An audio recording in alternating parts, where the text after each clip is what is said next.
Hi, and welcome to my channel where I make dishes inspired by some of my favorite video game characters. Today's dish is inspired by Nagitokomaeda from Danganronpa 2, Goodbye Despair.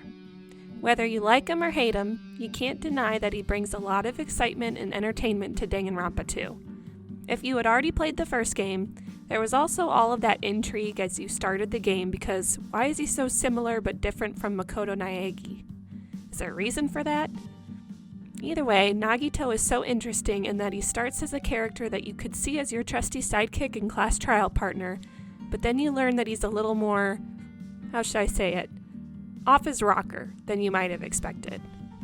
He constantly keeps everyone on their toes during the whole game and helps contribute to some of the most exciting and surprising moments throughout the game's story. His crazy personality and involvement in the class trials is why he easily became a fan favorite, even if he thinks he's a lowly, stupid, insignificant human being who can't do anything right. So Nagito sees himself as plain, but has large aspirations for hope. On top of that, it's important to note his ultimate talent as the ultimate lucky student. With those things combined, I figured a dish with cereal would work well, as people often see cereal as a simple and plain food. And what cereal is not only tasty, but aligns with his ultimate talent? Lucky Charms. So, we are going to be making a Lucky Charms Panna Cotta for Nagito. If you haven't had Panna Cotta before, it's very similar in texture to pudding. And while I will be using Lucky Charms as my cereal, feel free to substitute for any other cereal of your choice. Here are the ingredients we will need: heavy cream, Lucky Charms cereal, granulated sugar, a pinch of salt, and gelatin, either leaf or powdered gelatin. We'll start by grabbing 3 cups of Lucky Charms cereal. It's important to note that when I say 3 cups of Lucky Charms cereal, I mean the cereal pieces only, not the marshmallows. We can use some marshmallows to garnish later, but putting them in now will just cause our mixture to become too sugary, and the color would look like an ugly greenish soup. One of the most tedious parts of this process is honestly just separating the marshmallows out of the cereal, but it's not too terrible. Once you have 3 cups of cereal, we're going to add that and also 3 cups of heavy cream to a medium saucepan. We'll move the saucepan onto our stovetop and set the heat to medium. We are simply warming the cream for a bit, but we don't want the cream mixture to boil. I think warming the cream took me about 3 to 5 minutes total. Feel free to lightly stir to make sure that all cereal is coated. Once the cream has become warm, we'll turn off the heat and we'll let the cereal sit in the cream for 30 minutes to infuse some more of its cereal flavor into the mix. It ends up smelling so good if cereal makes you as nostalgic as it makes me. Now, 30 minutes is a bit of a hard stop as we don't want the cereal to become too soggy and alter the texture. So set a 30-minute timer and be ready for the next step as soon as your timer goes off. Once that timer goes off, we'll strain the cream into a bowl using a strainer or colander to make sure we get just the cream and no cereal. Feel free to lightly push down on the cereal to release some of the cream inside. When the cream is strained, we'll add it back to our saucepan and go back to our stovetop. Again, we'll set the stovetop to medium heat, and then we'll add a 1/4 cup of granulated sugar and a pinch of salt to the pan. Stir gently to combine.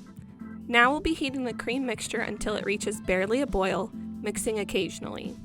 The recipe will be slightly different from here depending on the kind of gelatin you are using. I'll go over the steps for each kind, starting with powdered gelatin, which is what I used. So if using powdered gelatin like me, once the cream comes to just a boil, we'll pour the cream into a heat-safe bowl and strain if necessary. Next, we'll add 2 teaspoons of powdered gelatin and whisk for about 5 minutes until the powder has completely dissolved. If you are using sheet leaves of gelatin, as the cream mixture is heating up, you'll bloom your gelatin by submerging it in a bowl of ice water until it becomes soft. Once the cream comes to just a boil, we'll still pour the cream into a separate bowl, straining if necessary. From here, you'll squeeze all excess water from your gelatin sheets and then stir the gelatin into the cream until dissolved. At this point, the process becomes the same whether you used powdered or leaf gelatin. We'll whisk the bowl of cream every 5 minutes until the cream comes down to room temperature. This part of the process can also be a little tedious, but at least it's easy. Once the cream mixture is at room temperature, we'll pour it into our desired molds, glass jars, or cups. I use 6 ramekins to pour, but you can use less, like 4 glasses or ramekins, if you'd rather the portions be slightly larger. We'll next place our panna cotta into the fridge to set for about 3 to 4 hours. Again, depending on size and shape of your containers, the setting time could be more or less, but mine took 3 hours. Feel free to spend your free time however you'd like. I chose to play some games and look at my dorky dogs, but the choice is up to you. When they are set, they should be firm on top but slightly jiggly, just like pudding. Go ahead and top your panna cotta with some Lucky Charms cereal and marshmallows and enjoy. I always thought that panna cottas were fancy sounding, so that must mean that they are hard and complex to make, but the opposite is true. With just a handful of ingredients and only a short amount of hands-on time, panna cotta is surprisingly easy to make and such a versatile dessert/snack. Again, cereal makes me so nostalgic to eat, and having cereal in panna cotta form just feels like a really fun alternate way of enjoying a piece of my childhood. I imagine Nagito enjoying a snack as simple as this and wanting to give this to people like Hajime to inspire hope. He would definitely like the Lucky Charms version the best, but I could see Nagito even personalizing the panna cotta for each of his fellow students with the cereals of their choice.